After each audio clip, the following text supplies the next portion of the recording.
148 aphorism, but single 148 aphorism नहीं पढ़ते। जैसे 19, 20, 21 एक साथ पढ़ते हैं, उसी तरह 28, 29 एंड 148 ये तीनों एफोरिज्म साथ में पढ़ते हैं। ठीक, कौन कौन से?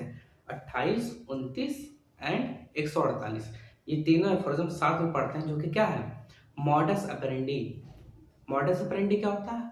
How homeopathic cure occur, homeopathy में क्योर कैसे होता है, ये हम लोग 28 एफोरिज्म, 29 एफोरिज्म एंड 148 एफोरिज्म में पढ़ते हैं। बट अगर हमसे और फर्दर पूछा जाए कि ये इसके अलावा और कहाँ पर दिया है, तो जब हम लोग 282 एफोरिज्म है वहां पर भी मॉडस ऑपरेंडी का जिक्र है। ठीक है, तो मेनली हम लोग 3 एफोरिज्म पढ़ते हैं, 28, 29, 148। बट 148 के अलावा और बोला जाए कि और कौन सा है, देन हमारा क्या हो जाएगा? 82 एफोरिज्म। टोटल 4 एफोरिज्म है, 28, 29, 148 एंड 282 एफोरिज्म। बट जब भी हम लोग कोई भी बुक पढ़ते हैं वहां पर 3 एफोरिज्म का जिक्र होता है, 28, 29 एंड 148। वो किसके बारे में? मॉडस ऑपरेंडी या फिर होम्योपैथिक क्योर कैसे होता है।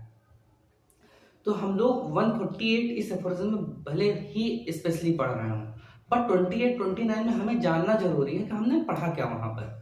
तो 28 एफोरिज्म में पढ़ते हैं, हनीमैन सर कहते हैं कि जैसे थेरेपेटिक लॉ ऑफ नेचर क्या होता है कि कोई वीकर डायनेमिक अफेक्शन है जब उसके ऊपर कोई स्ट्रॉन्गर डायनेमिक अफेक्शन वर्क करता है, ठीक है, जो कि क्या हो, इनकी सिम्टम सिमिलरिटी मैच करती हो, तो ये stronger dynamic affection weaker dynamic affection को हटा देता है। ये हम लोग कहाँ पढ़ते हैं? एफोरिज्म 26 में, कि जब भी वीकर डायनेमिक अफेक्शन जो है, जो कि कमजोर है, वीकर डायनेमिक अफेक्शन के ऊपर स्ट्रॉन्गर डायनेमिक अफेक्शन वर्क करता है, तो उस वीकर डायनेमिक अफेक्शन को हटा देता है। ये हम लोग कहाँ पढ़ते हैं? एफोरिज्म 26। तो हनुमान सर कहते हैं कि ये जो नेचर में क्योर हो रहा है इसका एक्सप्लेनेशन कैसे होगा, ये तो नेचर में है, बट हम लोग मेडिसिन देकर भी तो पेशेंट को ठीक कर रहे हैं, वही क्या है? होम्योपैथिक में क्योर कैसे हो रहा है, वही एक्सप्लेनेशन है। तो जिसमें हनीमैन सर 28 एफोरिज्म में कहते हैं कि हम लोग को ये जानने के लिए जरूरत नहीं है कि क्योर कैसे हो रहा है। ठीक है, हनीमैन सर कहते हैं 28 एफोरिज्म, याद रखना कि 28 एफोरिज्म में हनीमैन सर कहते हैं कि हमें ये चीज जानने की जरूरत नहीं है क्योर कैसे हो रहा है। बट उसी के आगे हनीमैन सर लिखते हैं बट हमारे ये जो लॉजिकल माइंड ये मानता ही नहीं। तो हनीमैन सर कहते हैं कि ये जो होम्योपैथी में क्योर कैसे हो रहा है इसका जो बेस है वो किस बेसिस पे हो रहा है? एक्सपीरियंस के बेसिस पे हम एक्सप्लेन करने की कोशिश कर रहे हैं। ये 28 एफोरिज्म में कहते हैं हनीमैन सर कि मॉडस ऑपरेंडी जो है होम्योपैथी में क्योर कैसे हो रहा है, ये एक्सपीरियंस के बेसिस पे हम एक्सप्लेन करने की कोशिश करते हैं। 28 एफोरिज्म में ये हनीमैन सर कहते हैं। फिर 29 में हनीमैन सर कहते हैं कि जो वीकर डायनेमिक अफेक्शन है जब सिम्टम सिमिलरिटी के बेसिस पे हो गया स्ट्रॉन्गर डायनेमिक अफेक्शन, जो कि हम मेडिसिन के थ्रू कंट्रोल करते हैं, जो स्ट्रॉन्गर डायनेमिक अफेक्शन को जब ये वीकर के ऊपर एक्ट करके सब्स्टिट्यूट कर देता है, तो ये जो हो रहा है ये हम एक्सप्लेन जो कर रहे हैं होम्योपैथी में, ये मोस्ट प्रोबेबल एक्सप्लेनेशन है। तो 29 एफोरिज्म खोलो, उसमें ये लाइन अंडरलाइन करने वाली चीज है कि मोस्ट प्रोबेबल एक्सप्लेनेशन है, ये एग्जैक्ट है, ये हनीमैन सर नहीं कहते। जिसमें हनीमैन सर क्या कहते हैं कि मोस्ट प्रोबेबल है। तो 29 एफोरिज्म में आखिरी के 2 लाइन में देखो क्या लिखा है, this most highly probable process, ये सबसे हाईली प्रोबेबल प्रोसेस है। हनीमैन सर श्योर नहीं थे कि क्योर कैसे हो रहा है, बट वे कहते हैं कि ये सबसे प्रोबेबल एक्सप्लेनेशन हो सकता है। एंड 28 एफोरिज्म का आखिरी में देखो 2 लाइन क्या लिखा था, most probable one comma as it founded upon premises derived from experience. तो हनुमान कहते हैं एक्सपीरियंस के बेसिस पे हम एक्सप्लेन करने की कोशिश कर रहे हैं कि होम्योपैथी में क्योर कैसे हो रहा है, जो कि मोस्ट प्रोबेबल है 29 एफोरिज्म में कहते हैं। तो 28, 29 एंड 148, जिसमें 28 में हनीमैन सर कहते हैं कि हम एक्सपीरियंस के बेसिस एक्सप्लेन करने की कोशिश करते हैं होम्योपैथी में क्योर कैसे हो रहा है, और 29 में कहते हैं कि ये मोस्ट प्रोबेबल है। ठीक है, अब हम लोग पढ़ते हैं 148 एफोरिज्म। तो जिसको भी 148 एफोरिज्म पढ़ना हो उसे एफोरिज्म 1 से लेके एटलीस्ट 26 एफोरिज्म तक आना चाहिए। अगर इसके पहले का पढ़ा हुआ उसको समझ में आता है तो ही 148 ज्यादा अच्छे समझ में आएगा। ठीक है, 148 में हम लोग 2 चीजें पढ़ते हैं, एक तो मॉडस ऑपरेंडी क्या होता है, एंड जो 6th एडिशन है 148 की 6 फुटनोट में हम लोग पढ़ते हैं मॉन्ग्रेल सेक्ट। तो हम लोग की कई किताबों में मॉन्ग्रेल सेक्ट जो है 149 एफोरिज्म है, बट वो 5th एडिशन में है। जो हम लोग 6th एडिशन पढ़ेंगे आर्य डटजन का ट्रांसलेट 6th हम लोग वैसे कंबाइन पढ़ते हैं, बट अगर हमसे बोला जाए कि 6th एडिशन में कहाँ पर है, तो 148 एफोरिज्म में मॉन्ग्रेल सेक्ट मेंशन है। तो हम लोग 6th एडिशन ही पढ़ रहे हैं केवल, कुछ कुछ पार्ट हम लोग मैं 5th एफोरिज्म का मतलब एक्सप्लेन करेंगे, बाकी हम लोग ज़्यादातर क्या पढ़े, ज़्यादातर 6th एफोरिज्म ही पढ़ेंगे। अब समझते हैं 148 पे लिखा गया है। तो यहाँ पे हनुमान से लिखते हैं, the natural disease is never be considered as a noxious material situated somewhere with in the interior और एक्सटीरियर ऑफ मैन। जो भी नेचुरल डिजीज होगी, नेवर टू बी कंसीडर्ड, उसे हम कभी भी ये कंसीडर ही नहीं करेंगे कि कोई भी नॉक्सियस मतलब जो बीमारी पैदा करने वाला कोई मटेरियल चीज है, सिचुएटेड समवेयर, जो कि सिचुएटेड है विद इन द इंटीरियर और एक्सटीरियर ऑफ मैन।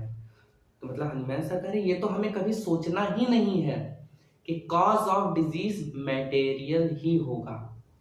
तो देखो ब्रैकेट में 3 एफोरिज्म का मेंशन है, एफोरिज्म 11, 12 और 13।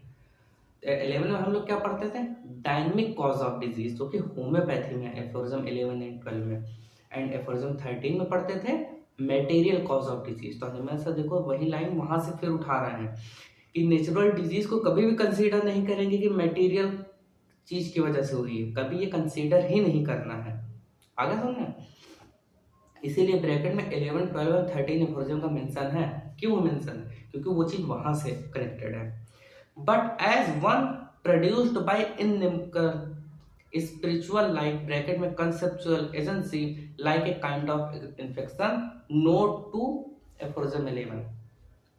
हम कभी भी डिजीज को कंसीडर नहीं करेंगे कि मटेरियल कॉज की वजह से हुई है, दैट इज एफोरिज्म 13, जहां पे एफोरिज्म 11 के फुटनोट में मटेरियल भी मेंशन है और एक्सप्लेनेशन 13 में है।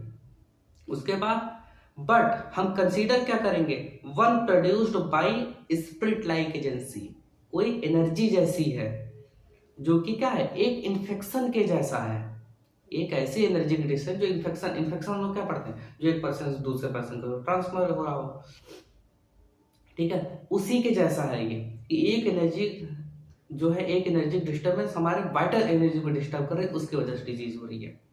आया समझ में कि नेचुरल डिजीज को कभी भी कंसीडर नहीं करेंगे कि मटेरियल सिचुएटेड है इंटीरियर एक्सटीरियर ऑफ मैन के, और क्या कंसीडर करेंगे, एक इन्फेक्शन के जैसा है जो कि क्या है, एक एनर्जी है। देखो आगे क्या लिखा है, disturb in its instinctive existence of the spiritual life principle of life. तो प्रिंसिपल ऑफ लाइफ क्या है, एनर्जी है हमारी, वाइटल प्रिंसिपल को ही प्रिंसिपल ऑफ लाइफ बोलते हैं। तो वाइटल एनर्जी को क्या क्या बोला जाता है, vital energy, vital principle, power of the vital force, या फिर एनर्जी, या फिर लाइफ, प्रिंसिपल ऑफ लाइफ, इन सब की मीनिंग हमेशा सेम होगी। वो क्या है, एनर्जी का डिस्टर्बेंस। तो क्या है कि ये जो इन्फेक्शन के जैसा एनर्जी का जो डिस्टर्बेंस है, डिस्टर्ब इन इट्स इंस्टिंक्टिव का मतलब क्या होता है, जो कि सडनली एराइज हो। हम क्या बोल सकते हैं, कोई भी नेचुरल और एराइजेस स्पॉन्टेनियसली। ये डिजीज ऐसी होती है जो कि स्पॉन्टेनियसली एराइज होती है, existence of the spirit like principal of life with in the organism. Organism के अंदर जो वाइटल प्रिंसिपल है या फिर जो प्रिंसिपल ऑफ लाइफ है, वो जो वहां से एराइज होती है spontaneously with in the organism. देखो आगे क्या लिखा, टॉर्चरिंग इट, टॉर्चर करना मतलब क्या, पीड़ा देना, torturing it as an evil spirit. ये वाइटल प्रिंसिपल को ऐसे टॉर्चर करती जैसे कोई बुरी आत्मा हो, स्पिरिट की जैसा हो, ठीक है। मतलब ये जो वाइटल एनर्जी का डिस्टर्बेंस हुआ किसकी वजह से, एक डायनेमिक इन्फ्लुएंस की वजह से।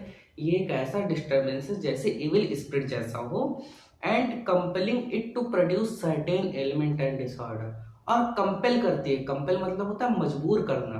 तो ये जो स्पिरिट लाइक डायनेमिक्स हमारे वाइटल एनर्जी को जो डिस्टर्ब कर रही है, वो कंपेल करती है हमारे वाइटल एनर्जी को, वो क्या करे, प्रोड्यूस करे सर्टेन एलिमेंट, कुछ एलिमेंट प्रोड्यूस करे, एंड डिसऑर्डर, और कुछ डिसऑर्डर प्रोड्यूस करे in the regular course of its life. उसकी जो कोर्स ऑफ इट्स लाइफ, उसकी जो जिंदगी है, उसकी जो कोर्स है, जो भी उसके पड़ाव में उसके different different element different different symptom produce करे। कौन प्रोड्यूस करे? वाइटल एनर्जी, जो कि क्या है?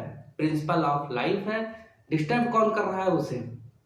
एक स्पिरिट लाइक एजेंसी है, जो कि डायनेमिक इन्फ्लुएंस की वजह से हो रहा है। समझ सब पहले जो यहाँ तक की लाइन है यहीं पर बताते हैं। आया समझ में कि हम डिजीज को कभी भी मटेरियल नहीं समझेंगे, वो एक स्पिरिट लाइक कंसेप्चुअल एनर्जी है, एक एनर्जी है जो कि डायनेमिक इन्फ्लुएंस को, तो हमारे वाइटल एनर्जी को डिस्टर्ब करती है, उसे कंपेल करती है, मजबूर करती है कि कोई एलिमेंट या फिर कोई सिम्टम प्रोड्यूस करे। Full stop. आगे क्या? These are known as symptom, इन्हें सिम्टम कहते हैं। ब्रैकेट में क्या लिखा है? डिजीज। तो जब भी हम डिजीज बोलेंगे तो उसका मतलब क्या? हमेशा सिम्टम समझेंगे। और सिम्टम ये है क्या? तो वो ऊपर देखो क्या लिखा था, सर्टेन एलिमेंट एंड डिसऑर्डर। जो भी एलिमेंट या जो भी डिसऑर्डर आ रहे हैं वही क्या है? सिम्टम है, वही डिजीज है। Full stop.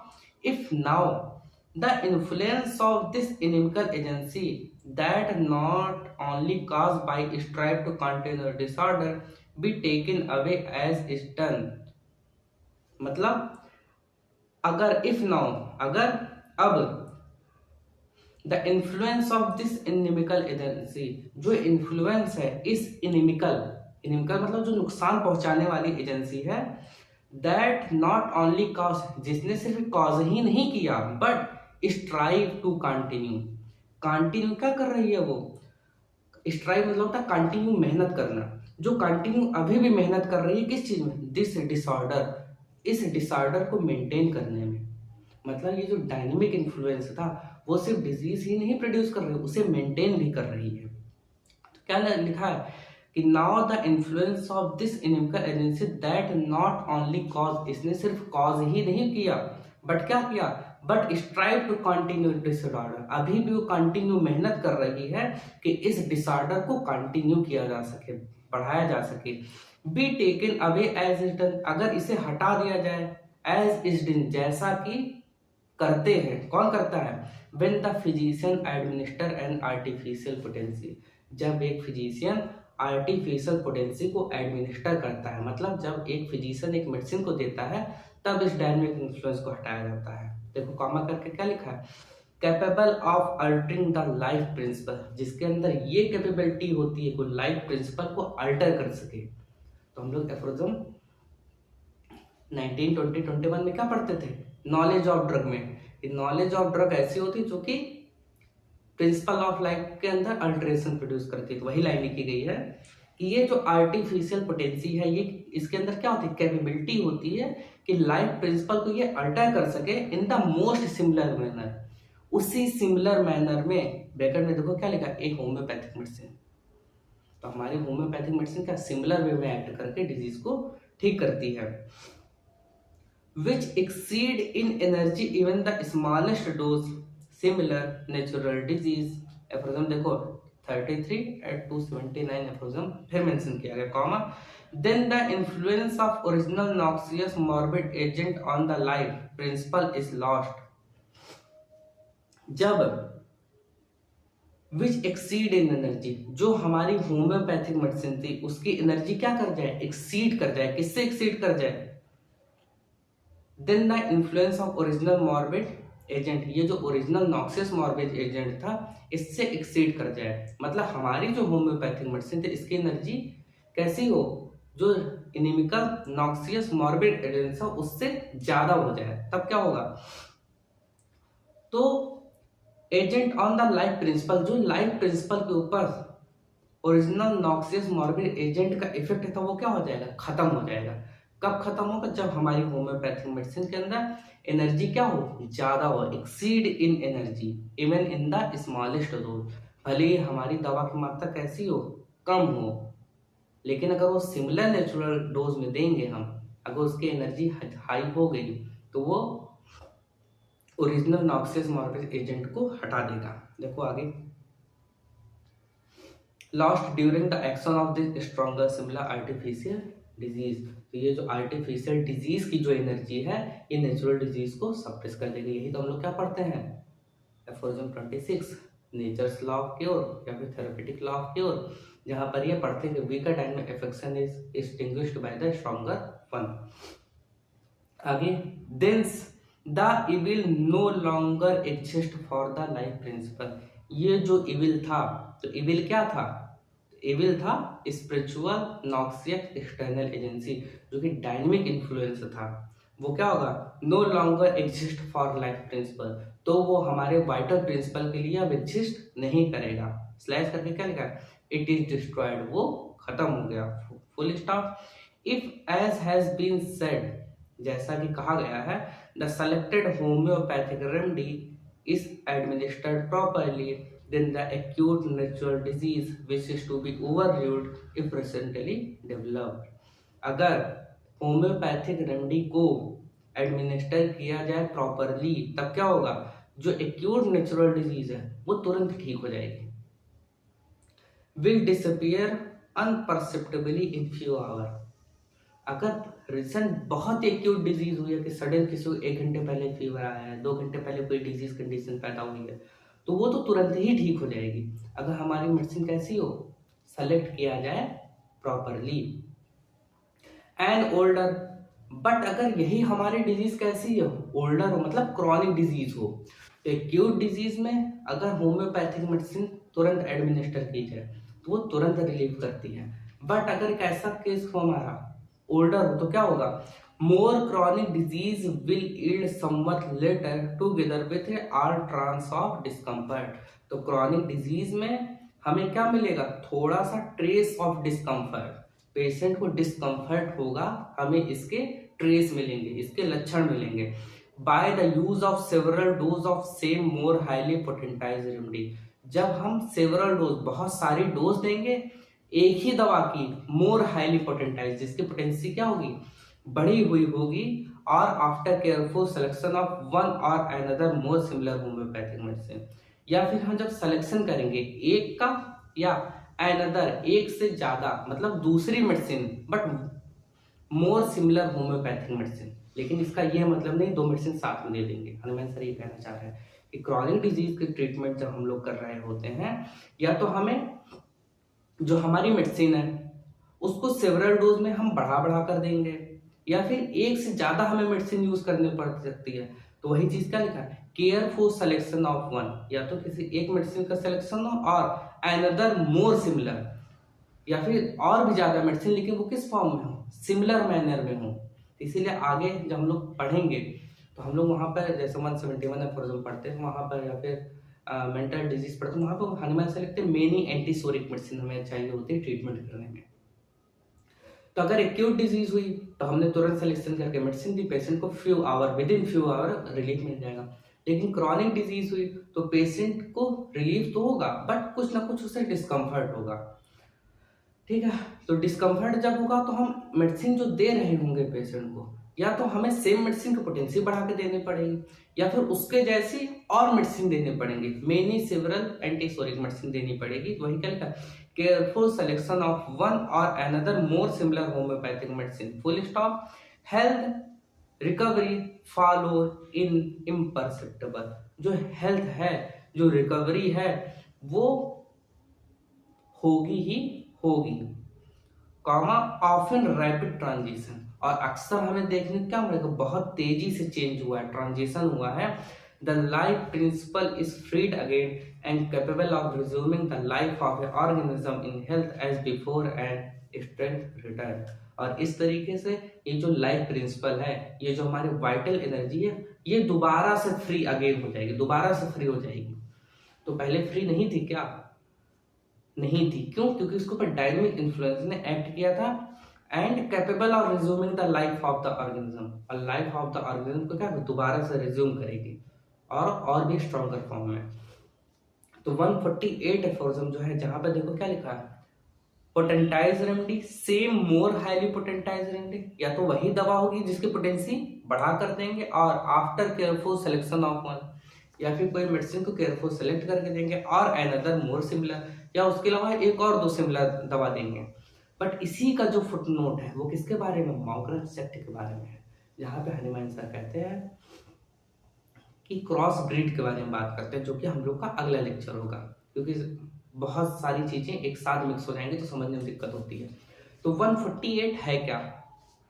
तो हनीमैन से 28, 29, 148 एंड 282 एफोरिज्म में किस चीज़ के बारे में बात करते हैं? मॉडस ऑपरेंडी, कि होम्योपैथी में क्योर कैसे होता है। तो 28 एफोरिज्म में हनीमैन सर कहते हैं कि हमें ज़्यादा ध्यान देने की जरूरत नहीं है कि होम्योपैथी में क्योर कैसे होता है, बट इसका हम मोस्ट प्रोबेबल एक्सप्लेनेशन देने की कोशिश करेंगे, जो कि एफोरिज्म 29 में बोलते हैं। फिर एफोरिज्म 148 में हनीमैन सर कहते हैं कि जब हमारी मेडिसिन, जो हमारी होम्योपैथिक सेलेक्टेड मेडिसिन थी, अगर इसके अंदर एनर्जी ज्यादा होगी, किसके कंपैरिजन में? जो हमारा ओरिजिनल नॉक्सियस मॉर्बिड एजेंट था उसके कंपैरिजन में हमारी जो होम्योपैथिक सेलेक्टेड रेमेडी उसकी एनर्जी क्या हो, ज्यादा हो, बट किस फैशन में? सिमिलर मैनर में हो, तो पेशेंट ठीक हो जाता है। वो जो मॉर्बिड डिरेंजमेंट था, जो डायनेमिक इन्फ्लुएंस था, जो वाइटल एनर्जी को डिस्टर्ब किए हुए था, उसे हटा देता है। ठीक है, तो इसमें आगे हनुमान सर दो चीजें और जोड़ देते हैं साथ में कि लेकिन एक्यूट डिजीज होगी तो तुरंत ठीक हो जाएगा, बट ये जब क्रॉनिक केस होगा, ओल्ड वन होगा, तो वहां पे पेशेंट को डिस्कम्फर्ट होगा। अगर उसे डिस्कम्फर्ट हुआ तो वहां पर हमें सेम मेडिसिन की हायर पोटेंसी देनी पड़ेगी, या फिर उसी मेडिसिन को बार बार देना पड़ेगा, या फिर उससे सिमिलर एक दो मेडिसिन हमें और देनी पड़ेगी, जिसे हनुमान सर आगे क्या बोलते हैं, मेनी एंटीसोरिक मेडिसिन नाम से डोनेट करते हैं। और इसी को फुटनोट हनीमैन सर मॉन्ग्रेल सेक्ट बोलते हैं। तो हम लोग को जो अगला लेक्चर होगा मॉन्ग्रेल सेक्ट के बारे में, 148 एफोरिज्म, ये वाले जो लाइन है देखो स्टार करके लिखा हुआ है, ठीक है। तो 6th एडिशन में जब भी बोला जाए मॉन्ग्रेल सेक्ट मेंशन कहाँ है, तो हम लोग हमेशा क्या बोलेंगे, 148 एफोरिज्म है 6th एडिशन में, और 5th एडिशन में 149 एफोरिज्म में। तो जैसे मटेरियल पिकेंस वाली लाइन याद करने वाली थी कि भले ही वो हम लोग 5th और 6th एडिशन जो कंबाइन पढ़े, एफोरिज्म 11 का फुटनोट में मेंशन, बट वो एफोरिज्म 13 का एक्सप्लेनेशन में मिलता है। उसी तरीके से मॉन्ग्रेल सेक्ट 6th एडिशन में 148 एफोरिज्म में है, ठीक है। और अगर बोला जाए मॉडस ऑपरेंडी या फिर होम्योपैथिक क्योर कैसे होता है, तो 4 एफोरिज्म, 28, 29, 148 एंड 282 एफोरिज्म में हम लोग को ये चीजें पढ़ने को मिलती हैं। तो 148 एफोरिज्म में ये वाली लाइन सबसे इंपॉर्टेंट है, जो कि क्या थी,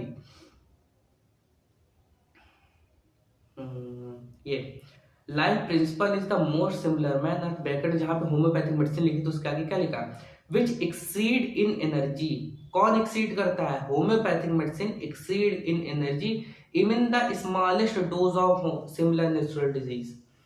भले ही वो सिमिलर नेचुरल डिजीज के बेसिस पे हो, लेकिन उसकी डोज भले ही कम हो, होम्योपैथिक मेडिसिन की डोज भले ही कम, उसकी एनर्जी कैसी होनी चाहिए, एक्सीड कर जानी चाहिए। Then the influence of original noxious morbid agent on the life, जो हमारे लाइफ प्रिंसिपल ऑफ लाइफ जो था, हमारा वाइटल एनर्जी था, उसके ऊपर जो इन्फ्लुएंस था किसका, नॉक्सियस मॉर्बिड एजेंट का, वो क्या हो जाएगा, वो लॉस्ट हो जाएगा। देखो क्या लिखा, इज लॉस्ट।